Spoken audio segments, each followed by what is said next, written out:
에스라 7장 28절까지 좀 길어서 제가 봉독해 올리도록 하겠습니다. 에스라 7장. 이 일 후에 바사왕 아닥사스다가 왕위에 있을 때에 에스라라 하는 자가 있으니라. 그는 스라야의 아들이요 아사랴의 손자요 힐기야의 증손이요 샬롬의 현손이요 사독의 5대손이요 아히두의 6대손이요 아마리아의 7대손이요 아사랴의 8대손이요 무라요의 9대손이요 스라히야의 10대손이요 우시엘의 11대손이요 북기의 12대손이요 아비수아의 13대손이요 비느하스의 14대손이요 엘라살의 15대손이요 대제사장 아론의 16대손이라. 이 에스라가 바벨론에서 올라왔으니 그는 이스라엘이 하나님 여호와께서 주신 모세의 율법에 익숙한 자로 학자로서 그의 하나님 여호와의 도우심을 입음으로 왕에게 구하는 것은 다 받는 자이더니, 아닥사스다 왕 제7년에 이스라엘 자손과 제사장들과 레위 사람들과 노래하는 자들과 문지기들과 느디딤 사람들 중에 몇 사람이 예루살렘으로 올라올 때에 이 에스라가 올라왔으니 왕의 제7년 다섯째 달이라. 첫째 달 초하루에 바벨론에서 길을 떠났고 하나님의 선한 손에 도우심을 입어 다섯째 달 초하루에 예루살렘에 이르니라. 에스라가 여호와의 율법을 연구하여 준행하며 율례와 규례를 이스라엘에게 가르치기로 결심하였었더라. 여호와의 계명의 말씀과 이스라엘에게 주신 율례학자요 학자 겸 제사장인 에스라에게 아닥사스다 왕이 내린 조서의 초본은 아래와 같으니라. 모든 왕 아닥사스다는 하늘의 하나님의 율법의 완전한 학자 겸 제사장 에스라에게 조서를 내리노니, 우리나라에 있는 이스라엘 백성과 그들 제사장들과 레위 사람들 중에 예루살렘으로 올라갈 뜻이 있는 자는 누구든지 너와 함께 갈지어다. 너는 네 손에 있는 네 하나님의 율법을 따라 유다와 예루살렘의 형편을 살피기 위하여 왕과 7 자문관의 보냄을 받았으니, 왕과 자문관들이 예루살렘에 거하시는 이스라엘 하나님께 성심으로 드리는 은금을 가져가고, 또 네가 바벨론 온 도에서 얻을 모든 은금과 및 백성과 제사장들이 예루살렘에 있는 그들의 하나님의 성전을 위하여 기쁘게 드릴 예물을 가져다가 그들의 돈으로 수송아지와 순양과 어린 양과 그 소재와 그 전제의 물품을 신속히 사서 예루살렘 네 하나님의 성전 제단 위에 드리고, 그 나머지 은금은 너와 너의 형제가 좋게 여기는 일에 너희 하나님의 뜻을 따라 쓸지며, 네 하나님의 성전에서 섬기는 일을 위하여 네게 준 그릇은 예루살렘 하나님 앞에 드리고, 그 외에도 네 하나님의 성전에 쓰일 것이 있어서 네가 드리고자 하거든 무엇이든지 공중 창고에서 내다가 드릴지니라. 나 곧 아닥사스다 왕이 유브라 대강 건너편 모든 창고지기에게 조서를 내려 이르기를, 하늘의 하나님의 율법학자 겸 제사장 에스라가 무릇 너희에게 구하는 것을 신속히 시행하되, 은은 100달란트까지 밀은 100고루까지 풀어주는 100박까지 기름도 100박까지 하고 소금은 정량 없이 하라. 무릇 하늘의 하나님의 전을 위하여 하늘의 하나님이 명령하신 것은 삼가 행하라. 어찌하여 진노가 왕과 왕자의 나라에 임하게 하랴. 내가 너에게 이르노니 제사장들이나 레위 사람들이나 노래하는 자들이나 문지기들이나 느디딤 사람들이나 혹 하나님의 성전에서 일하는 자들에게 조공과 관세와 통행세를 받는 것이 옳지 않으니라 하였노라. 에스라여, 너는 네 손에 있는 네 하나님의 지혜를 따라 네 하나님의 율법을 아는 자를 법관과 재판관을 삼아 강 건너편 모든 백성을 재판하게 하고, 그중 알지 못하는 자는 너희가 가르치라. 무릇 네 하나님의 명령과 왕의 명령을 준행하지 아니하는 자는 속히 그 죄를 정하여 혹 죽이거나 귀양 보내거나 가산을 몰수하거나 옥에 가둘지니라 하였더라. 우리 조상들의 하나님 여호와를 송축할지로다. 그가 왕의 마음에 예루살렘 여호와의 성전을 아름답게 할 뜻을 두시고, 또 나로 왕과 그의 보좌관을 앞과 왕의 권세 있는 모든 방백의 앞에서 은혜를 얻게 하셨도다. 내 하나님 여호와의 손이 내 위에 있으므로 내가 힘을 얻어 이스라엘 중에 우두머리들을 모아 나와 함께 올라오게 하였노라.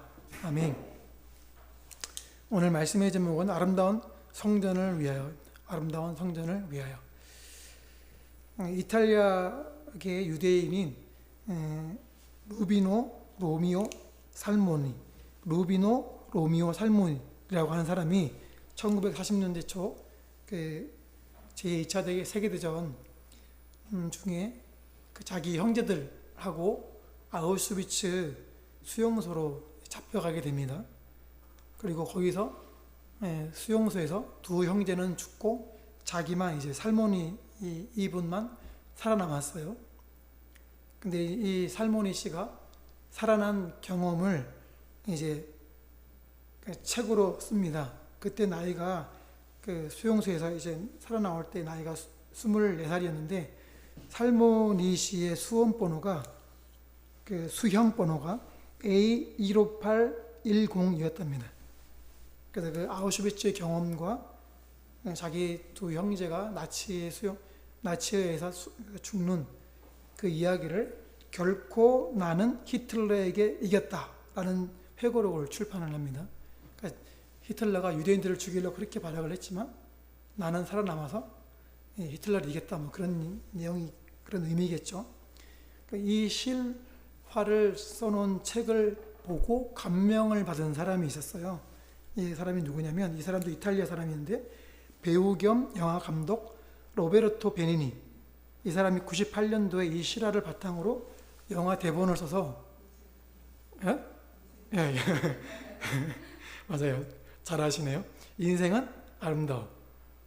이거 블랙 코미디인데 보면은 완전 진짜 코미디에 말도 안 되는 각본을 썼어요. 근데 저는 이게 실화를 바탕으로 거기 각색을 한 거니까 이게 실화라고?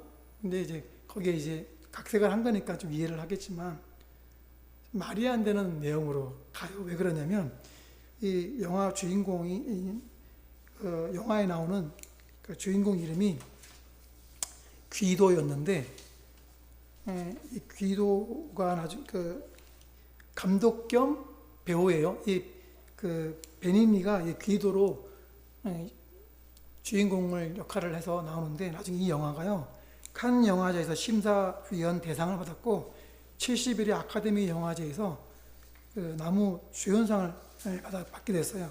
그 나무 주연상 받는데 호명되자 막 그 의자에 올라가가지고 막 그래요, 막 마치 영화에서처럼. 근데 사람들이 그걸 보는데 아무도 무리하다고 생각하지 않고 박수를 치고 어떤 사람 막 눈물도 흘리고 막 그래요. 그 왜 그러냐? 영화 내용을 잠깐 소개하면 그 PPT 화면이 보이죠? 그 그림을 제가 영화를 다운받아 캡처를 했어요. 잡혀가는 장면인데, 잡혀가는데 이제 아들한테 말하는 거예요. 야, 이거 수용소 가는 건데 여행 가는 거야. 이건데 게임인데 여기서 1등하면 넘겨주세요. 옆에 있는 사람이 탱크를 선물 받는 거, 탱크를 타는 선물 받는 거라고. 글자 보이세요? 네. 탱크를 타는 선물을 받는 거라고, 1등하면. 그래서 이제 내려주세요. 그 이제 아버지가 1000점을 먼저 따면 1등을 하는데, 그럼 탱크를 탈 수 있다고 아들을 이제 안심을 시키는 거예요.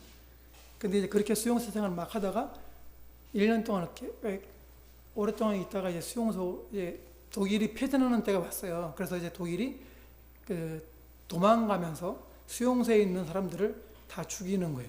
그리고 도망가는 거예요. 근데 그 얘기를 알고서, 미리 알고 넘겨주세요. 이제 이 귀도가 자기 아들 조슈아랑 데리고 엄마를 구해내려고 가다가 이제 그 자기 부인을 구하려고 가는데 아이가 이제 옆에 있으면 좀 위험하잖아요. 그래서 아이를 숨기는 거예요. 그게 지금 아이를 숨기는 장면인데, 숨기면서 여기 꼭 숨어 있으라고, 여기 숨어 있어야 되는데 지금 이제 침묵하는 거라고, 여기서 이제 거의 1000점을 다 땄는데 마지막 몇 점만 따면 된다고 하면서 이제 숨어 있을 때 침묵하라고. 만약에 소리를 내면 1등이 안 되는 거야. 지금 우리가 1등인데 침묵해야 되는 거야. 무슨 일이 있어도 절대로 말하면 안 된다고 숨겨놓고 이제 나오는 거예요. 그래서 이제 나와가지고 이제 그 아들에게 있는 담요를 가지고 가는 거예요. 왜 담요를, 원래는 담요를 애들에게 줬는데 다시 담요를 달라고. 왜냐면 여자 수용소 가니까 머리를 이렇게 두건처럼 써가지고 가려고 다시 이렇게 담요를 가지고 나오는 거죠. 나와가지고 두건을 쓰고 찾다가 그만 발각이 돼가지고 넘겨주세요. 이제 발각이 된 거예요. 발각이 됐는데 지금 뭐 하는 거죠? 독일 병정아 이제 잡혀가지고. 근데 이제 아들이 그 숨어있는 장소가 바로 앞인 거예요. 그러니까 아들한테 끝까지 지금 이게 너는 침묵해야 되는 거야. 지금은 그 1등 해야 되는 거니까. 그러면서 이제 잡혀가는데 코믹하게 이렇게 막 걸어가는 거예요. 아들 보면서 윙크하니까 아들도 그 숨은 장소에서 윙크를 하는 거죠. 그리고 이제 아빠가 재미있게 걸어가니까 아들도 그게 재밌는 거라고 웃으면서 보내는데, 골목으로 딱 턴을 하자마자 총살을 팍 해가지고 아버지는 죽죠. 그리고 이제 하루가 지나고 수용소가 쫙 있었을 때 이제 넘겨주세요. 아들이 나오는데 진짜로 탱크가 오는 거야. 자기가 1등 한 거야. 이 조슈아 아들은 정말로 자기가 1등을 한 거라고 생각을 한 거예요. 와, 진짜네. 그러고 이제 그래가지고 그 탱크를 타고 막 가다가 엄마를 만난 거죠. 엄마! 그래서 엄마한테 가가지고 이제 진짜로 내가 탱크 탔다고 우리가 이겼다 이러는 거예요. 내가 자기가 1등을 했다는 거죠. 수용소에 있으면서 끝까지 이 아이는 게임을 한 거라고 이제 생각을 한 거죠.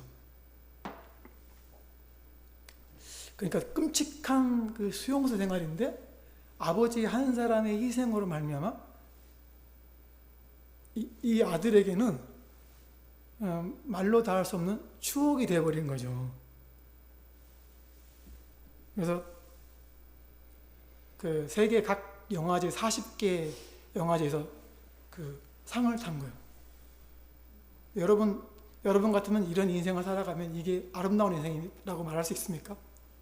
절대로 없죠. 사람이 죽어나가고 가스실 실려가고 그 가스실에 실려갈 때에 뭐라 그럽니까? 샤워하러 간다고 그래서 애들을 끌고 가잖아요. 근데 거기서 이 아들이 살아나는 거죠. 아버지 때문에. 그리고 공포의 수용소 생활이 아니라 게임의 그런 생활로 지낸 거죠. 영화에서나 가능한 일이겠지만 어쨌든 실화를 바탕으로 했다는 게 저는 참 놀라웠어요. 물론 이 아이는 아니겠지만 그리고 우리의 인생도 사실은 생로병사가 다 있는 거잖아요. 물론 아우슈비츠 같은 그런 수용소 같은 끔찍한 인생은 아니겠지만 물론 6.25를 겪으시고 하신 분들에게는 뭐 그와 같은 생활이라고 할 수도 있겠죠. 근데 우리가 인생을 다 살고 죽었을 때에 아버지 품에 안겼을 때에 우리의 인생은 하나님께 와서 아름다웠다고 말할 수 있을까요? 여러분 하나님께 가서 아름다웠습니다 우리 인생이 라고 말할 수 있을까요? 그럼 어떻게 하면 우리 인생이 아름답다고 말할 수 있을까요? 오늘 에스라가 바벨론에서 2차 귀향하는 그 장면을 보게 되는데 27절에 우리 조상들의 하나님 여호와를 송축할지로다 그가 왕의 마음에 예루살렘 여호와의 성전을 아름답게 할 뜻을 두시고 여호와를 송축할지로다 그러면서 뭐라 그럽니까? 아닥사스다 왕의 마음에 예루살렘 여호와의 성전을 아름답게 할 뜻을 두셨다 라고 하고 있어요. 근데 사실은 성전은 이미 완공되었어요. 완공된 지 시간이 한참 지났어요.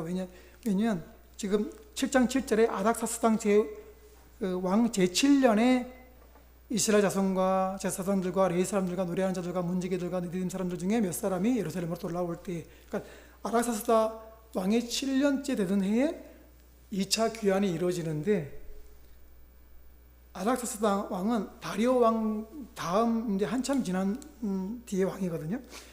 에스라 6장 15절에 다리오 왕 제6년 아달월 3일에 성전 일을 끝내니라. 다리오 왕 제6년 아달월 3일에 성전 일을 끝냈어요. 다리오 왕 6년에 이스라엘 자손과 제사장들과 레위 사람들과 기타 사로잡혔던 자의 자손이 즐거이 하나님의 성전 봉헌식을 행하니. 그러니까 다리오 왕 6년에 봉헌식을 해서 올려드렸는데 그리고 나서 아닥사스다 왕 7년에 귀환했단 말이에요. 이 기간이 약 60년 가까운 세월이 돼요. 어떤 주석은 58년, 57년, 60년 이렇게 되는데 보통은 60년이라고 얘기를 합니다. 60년의 텀을 두고 간격을 두고 귀환하는 거란 말이에요. 그러니까 이미 지어진 지 60년이나 지났는데 그 성전을 또 아름답게 하려고 새로 짓는다는 겁니까? 우리는 이스라엘 성전의 역사를 알기 때문에 새롭게 다시 지어지지 않잖아요. 스룹바벨 이후에 다시 세워지는 건 언제 세워지죠? 헤롯 때 세워지잖아요. 그러니까 그 중간에 다시 세워지지 않단 말이에요. 그럼 도대체 어떻게 성전을 아름답게 한단 말입니까? 성전을 어떻게 하면 아름답게 할까요? 사실 우리도 성전이잖아요. 그럼 우리도 살아가면서 하나님 아버지께 갔을 때 하나님 우리의 성전이 아름다워졌습니다라고 말할 수 있는 그런 인생을 살아야 되는데 그렇게 말하니까 이 성전이 지금 어떤 성전인지를 지금 우리가 빨리 캐치를 할 수 있어야 됩니다. 감이 좀 오실 거예요. 그럼 어떻게 하면 성전을 아름답게 할까요?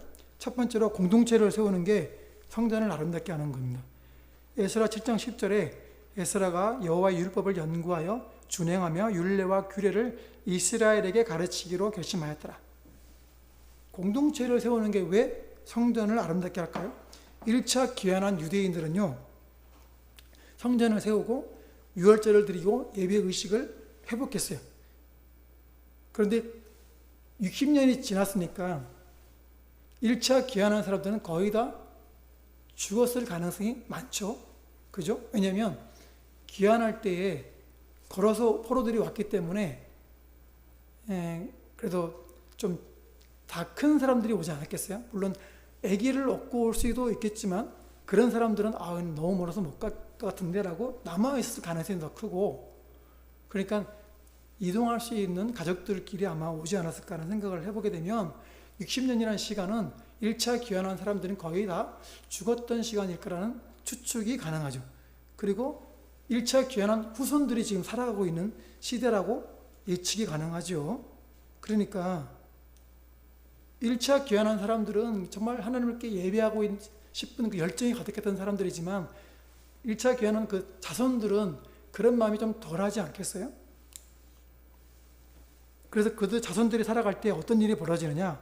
에스라 9장 1절에 이힐 후에 방백들이 내게 나와 이르되 이스라엘 백성과 제사장들과 레위 사람들이 이 땅 백성들에게서 떠나지 아니하고 가나안 사람들과 헷 사람들과 브리스 사람들과 여부스 사람들과 암몬 사람들과 모압 사람들과 애굽 사람들과 아모리 사람들의 가정한 일을 행하여 그들의 딸을 맞이하여 아내와 며느리로 삼아 거룩한 자손이 그 지방 사람들과 서로 섞이게 하는데 방백들과 고관들이 이 죄에 더욱 으뜸이 되었다 하는지라. 내가 이 일을 듣고 속옷과 겉옷을 찢고 머리털과 수염을 뜯으며 기가 막혀 앉으니 이에 이스라엘 하나님의 말씀으로 말미암은 떠는 자가 사로잡혔던 이 사람들의 죄 때문에 다 내게로 모여오더라. 내가 저녁 제사 드릴 때까지 기가 막혀 앉았더니. 1차 귀향한 자손들이 삶이 이렇게 혼탁해지고 있었다는 거예요. 마치 그 포로가 되기 전에 이방 사람들과 혼인을 맺지 말라고 했는 그 말씀을 떠나서 혼인했던 그것들처럼 지금 돌아가고 있는 모습이 보이는 거예요. 왜 그럴까요? 성전을 짓고 예배 드리는 건 열심히 했는데 말씀 따라가는 삶에 대해서는 이들이 소홀했다는 거죠. 그래서 에스라가 귀향을 결심한 거예요. 10절에 에스라가 여호와의 율법을 연구하여 준행하며 율례와 규례를 이스라엘에게 가르치기로 결심하였더라. 에스라는요, 율법을 연구하는 사람이었어요. 그리고 그 율법을 준행하는 사람이었어요. 우리는 보통 율법을 연구는 많이 하지만 율법대로 삶을 살아가고자 하는 데는 조금 우리는 열심히지 않잖아요. 요즘에는 여호와의 율법을 연구하는 것도 소홀히 하고 있는 것 같은데, 그리고 율법을 그대로 살았던 사람이 뿐만 아니라 율례와 규례를 이스라엘에게 가르치기로 결심까지 한 거예요. 그래서 혼탁해져가고 있던 지금 예루살렘 땅에 있는 사람들을 보면서 돌아오기로 결심을 한 거죠. 저도 설교를 하다 보면서 나는 제대로 못 지키면서 자꾸 정답만 얘기하고 있는 것 같아가지고 참 마음이 아플 때가 많은데, 그래도 몸부림치거든요. 어떻게든 좀 해보려고. 우리 모두 하나님의 말씀을 연구하고 또 말씀대로 살아가고 또 우리의 동역자들에게 말씀을 서로 함께 나눌 수 있는 그런 수준에까지 이룰 수 있기를 주님의 이름으로 축복합니다. 아멘. 그래서 성전만 있다고 아름다워지는 게 아닙니다.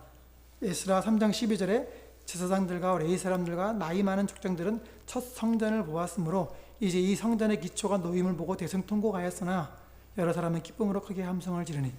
어떤 사람들은 성전이 그 첫 번째 귀환했던 사람들이 성전 기초가 놓여지니까 막 기뻐하고 좋아하는데, 맨 처음 솔로몬이 지었던 성전을 보았던 사람들이 대성통곡을 하는 거예요. 왜?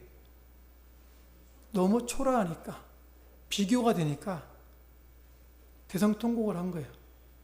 그러니 성전이 완공되어졌어도 그것이 아름답다고 말하기는 좀 부족하지 않을까 하는 생각이 자연스럽게 들죠. 비교가 되는 거예요.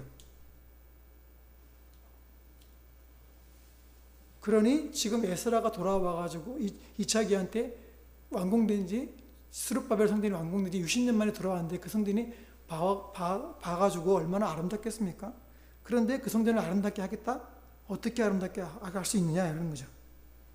모세는 광야에서 성막을 지을 때 어떤 일이 일어났냐면 출애굽기 40장 33절에 그는 또 성막과 제단 주위 뜰에 포장을 치고 뜰문에 휘장을 다니라. 모세가 이같이 역사를 마치 성막 역사를 마치니까 구름이 회막에 덮이고 여호와의 영광이 성막에 충만하며 모세가 회막에 들어갈 수 없었으니 이는 구름이 회막 위에 덮이고 여호와의 영광이 성막에 충만함이었으며.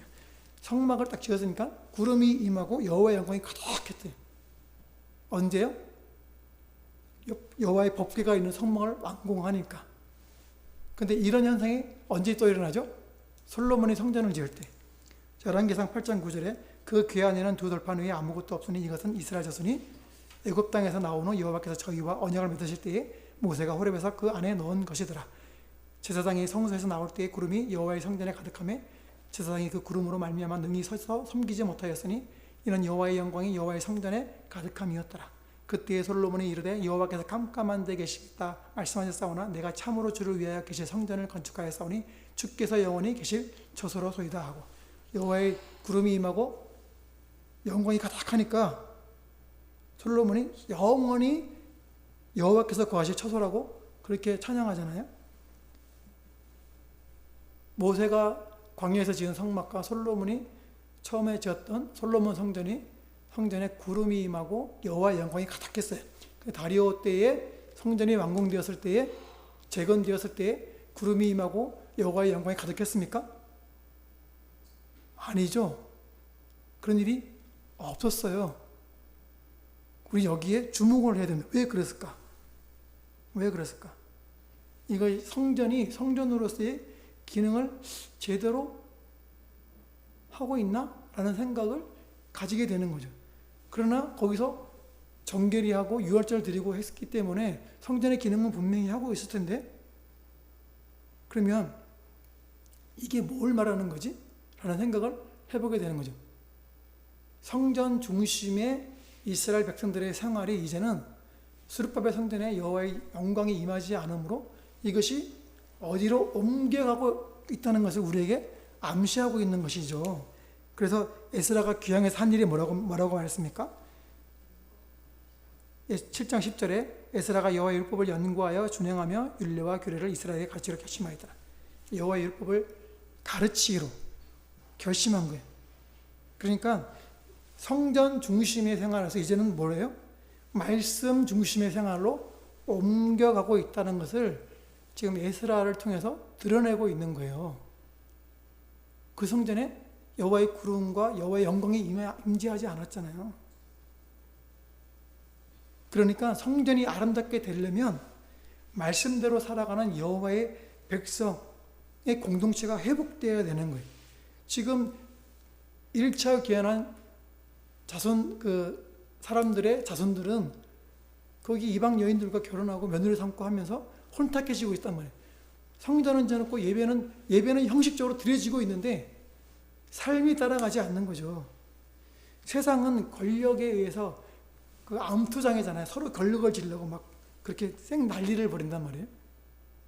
그런데 여호와를 섬기는 이스라엘 백성들이 말씀대로 살아가면, 말씀대로 살아가는 그 세상은 서로 권력을 취하려고 하는 암투장일까요? 아니면 서로 사랑하고 섬기고 세우는 그런 아름다운 세상이 될까요? 물어보나 말이죠. 그러니 말씀대로 살아갈 때에 그때서야 비로소 아름다워지는 거예요. 왜요? 야, 하나님 백성들이 말씀대로 살아가니까 정말로 이 세상이 아름다워지네?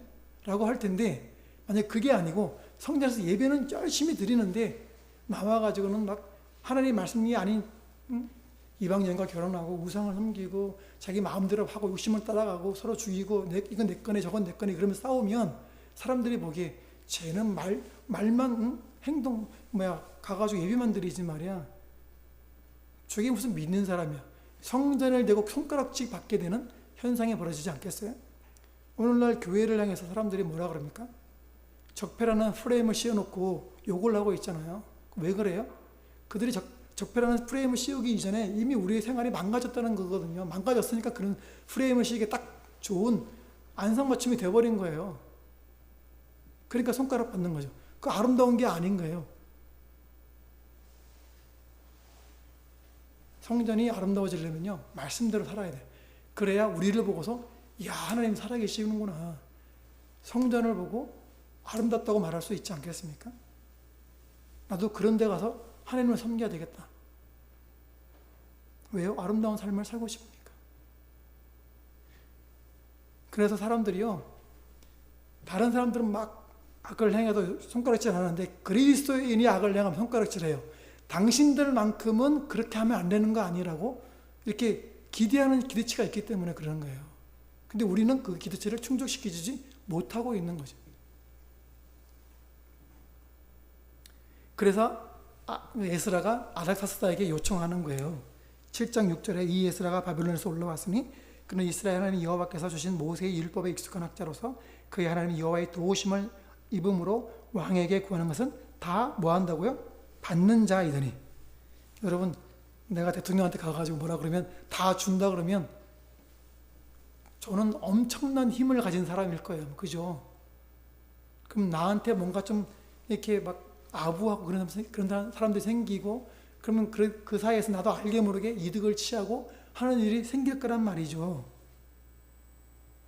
아닥사스다 왕이 얼마나 에스라를 총애했으면 에스라가 요구하는 건 다 주었다라는 거잖아요. 그러면 에스라가 얼마나 세상적으로 좋은 것들을 요청할 수 있겠어요. 그런데 에스라가 요청한 건 뭡니까? 에스라가 요청한 것은요, 에스라에게 내린 조서를 보면 알 수 있어요.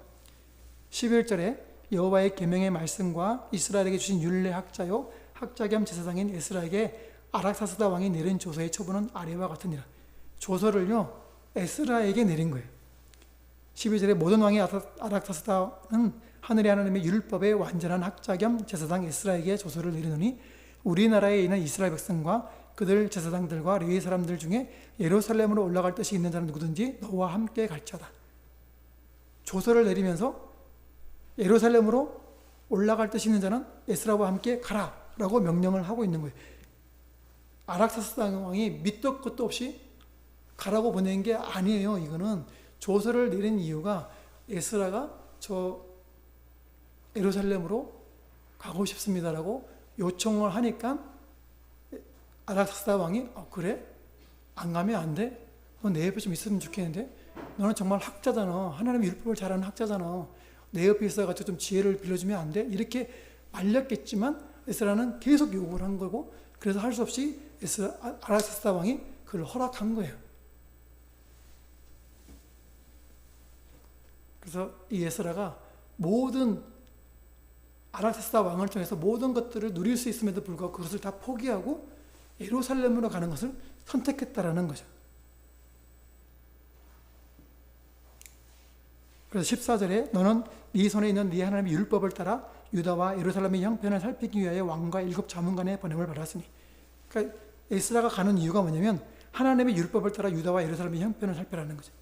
그러니까 예루살렘에 지금 하나님의 율법에 따라 살지 않고 있는데 내가 가서 하나님의 율법에 따라 살 수 있게 좀 가르치고 싶다고 요청을 한 거예요.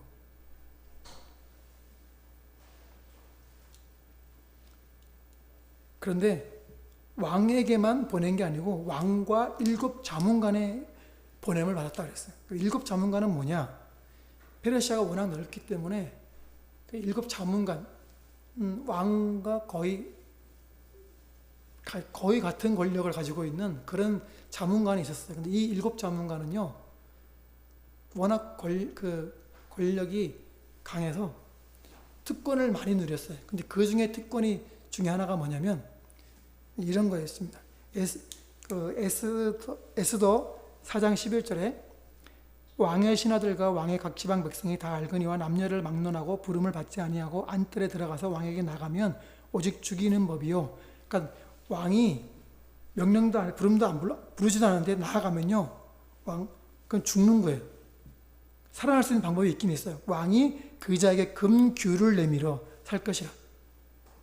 내가 부름을 입어 왕에게 나가지 못한 지가 이미 30일이라 하여.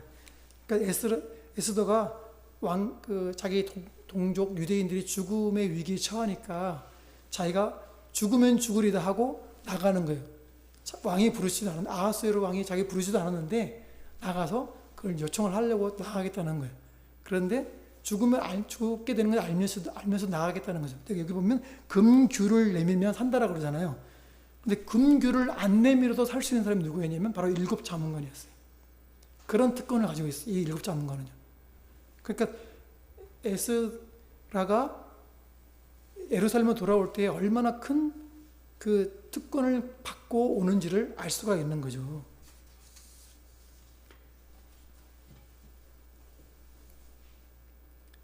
그림 내려보시면 그림이 하나 나오는데요. 그 그림 보면 이게 그 에스더의 남편 왕 야하스웨로의 그 황금홀입니다. 그 손에 들고 있는 게 보이시나요?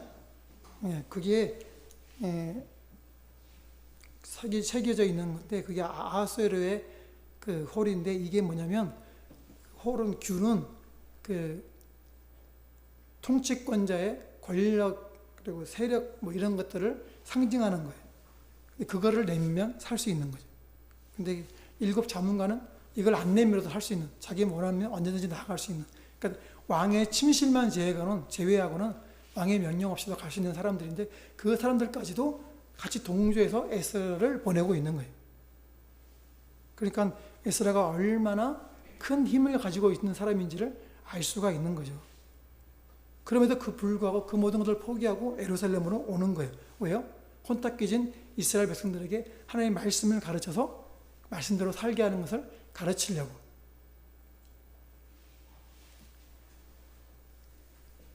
그래서 우리는요, 성전으로서 아름답게 살아가는 건 성전에서 예배만 드리면 되는 게 아닌 거죠. 그래서 성전을 아름답게 하려면 둘째로 말씀대로 살아가는 것이 성전을 아름답게 하는 거예요.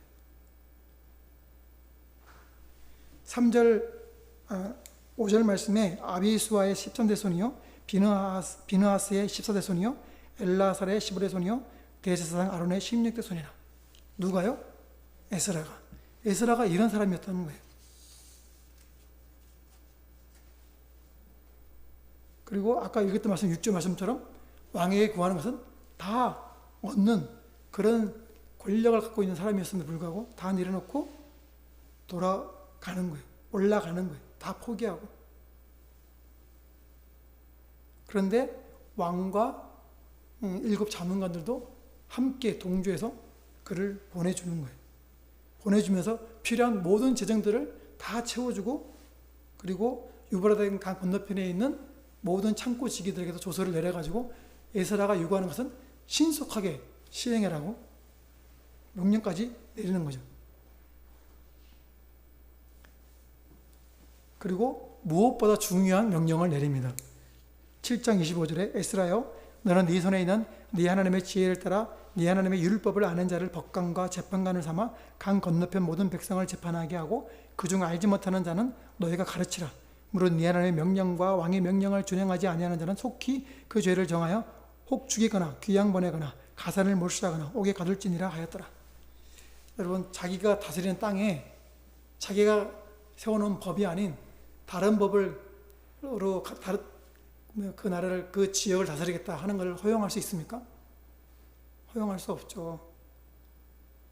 물론 이 시대 페르시아 왕들이 그런 정책을 펴서 속국으로 삼는 정책을 폈다고 하는 학자들도 있긴 하지만, 그럼에도 불구하고 자기가 다스리는 땅에 자기의 법이 아닌 하나님의 율법을 가르치고 그 율법대로 다스리라고, 그런 사람들 법관으로 세우라고 하는 것을 누가 명령하고 있어요? 아닥사스다 왕이 명령하고 있는 거예요. 그러니까 에스라가 요청을 얼마나 간곡하게, 얼마나 세밀하게 했으면 왕이 조서를 내릴 때 이렇게 명확하게 명령을 내리고 있어요. 그래서 무너져가고 있는 그 이스라엘 사람들 공동체를 말씀대로 살아가도록 세우려고, 말씀대로 살아가는 훈련을 하려고 에스라는 자기 자신을 바벨론에서 떠나 예루살렘으로 가는 것을 결단을 하는 거예요. 성전 중심에서 말씀 중심으로 옮겨지게 되는 그 역할을 누가 하고 있느냐? 에스라가 하고 있는 거예요. 그래서 유대인들은요, 모세 다음으로 제일 높이 치는 사람이 바로 에스라예요. 그래서 오늘날 그 이스라엘의 사람들이, 유대인들이 하고 있는 모든 그 규례를 만들어 놓은 사람이 거의 뭐 에스라라고 할 정도로, 그리고 역대기서를 쓴 사람이 에스라라고 이렇게 유대인들은 그렇게 얘기를 하고 있죠. 그래서 목적이 분명했어요. 에스라는. 모세는 광야 시내산에서 여호와 율법의 말씀을 받았죠. 에스라는요, 모세가 받은 율법을 예루살렘으로 와가지고 그 예루살렘 성전에 있는 시온산에서 이스라엘 백성들에게 여호와의 말씀을 전수한 사람이에요. 가르친 사람이에요. 그걸 하기 위해서 바벨론 왕궁에서 척박한 땅 예루살렘으로 옮겨간 사람이에요. 보통 사람들은요, 성공 그러면 바벨론에서처럼 그렇게 그런 모습으로 왕의 총애를 받으며 살아가는 것이라고 생각을 하죠. 그런데 에스라는 말씀 연구를 해보니까 진정한 성공이 뭔지, 하나님의 마음이 어디 있는지를 알게 됐어요. 그래서 바벨론을 떠나 예루살렘으로 가기로 결정을 한 거예요. 뭘 하려고요? 말씀을 가르치려고. 그리고 자기에게 주신 여호와의 사명, 여호와의 비전을, 사명을 가지고 예루살렘으로 가는 거예요. 그러니까 에스라가 본 성공은 바벨론 궁에서 그렇게 호의호식하는 게 성공이 아니었어요. 하나님의 말씀을 가르치는 게 그에게는 성공이었던 거죠. 사람들은 성공을 자신의 처한 상황을 보고서 성공했다고 말을 하지만, 그러나 우리가 에스라를 통해서 보면 여호와께 헌신한 여호와의 사람들이 바라보는 성공은 내가 얼마나 여호와의 말씀대로 살아가고 있느냐, 이게 바로 성공했냐 안 했냐의 척도가 되는 거예요. 왜냐하면 여호와 앞에서 성실과 경건으로 살아가는 것이라고 믿기 때문에 그런 거죠. 성공의 근거를 거기에 두고 있는 거예요. 성공의 근거가 모든 사람들이 바라보는 바벨론 왕궁에서의 삶이 아닌 거예요.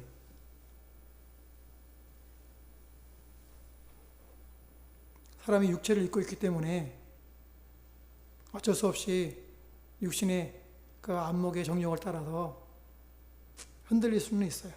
그러나 우리가 말씀을 알고 말씀대로 살려고 한다면, 하나님의 말씀이 어디 있는지를 안다면 그 길로 가야 되는 거죠. 그게 성공 아니겠습니까? 그러므로 우리의 성공의 근거가 여호와의 말씀 앞에서 여호와 성실하게 경건함으로 여호와의 비전을 따라 갈 수 있기를 주님의 이름으로 축복합니다. 아멘.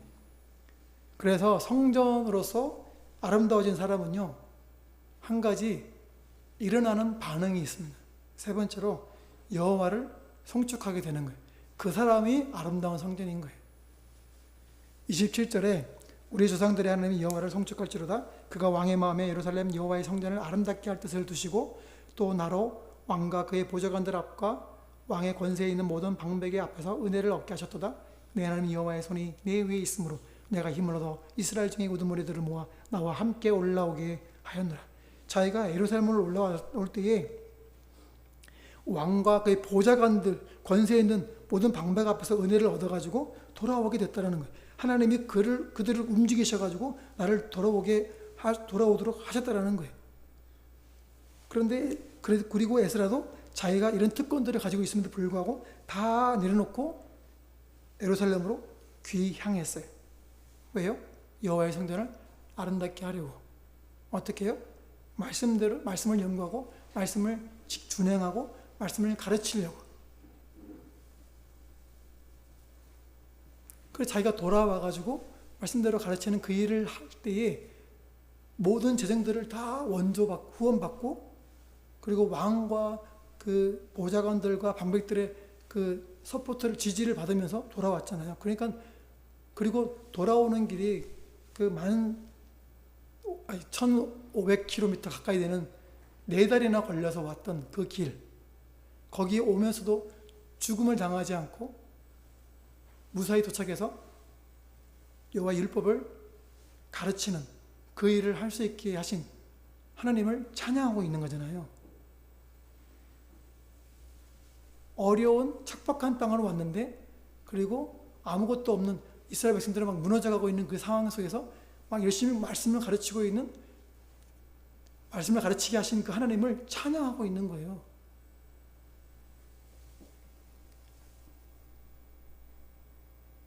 그러니까 하나님의 비전을 향해 나아가는 사람들은요, 이 보는 시각이 확 바뀌어버리는 거예요.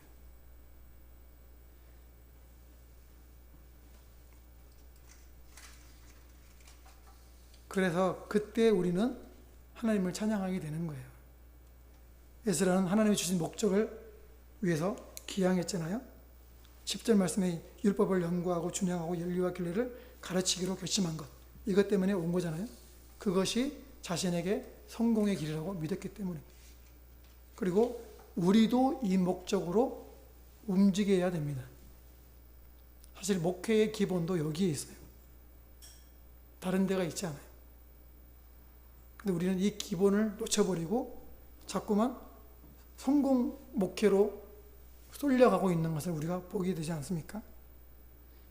그래서 목회의 기본인 이 율법을 연구하고 준행하고 가르치는 것을 놓쳐버리면 겉으로 드러나는 성공이 아무리 화려해 보여도 그건 빈 껍데기에 불과할 수도 있어요.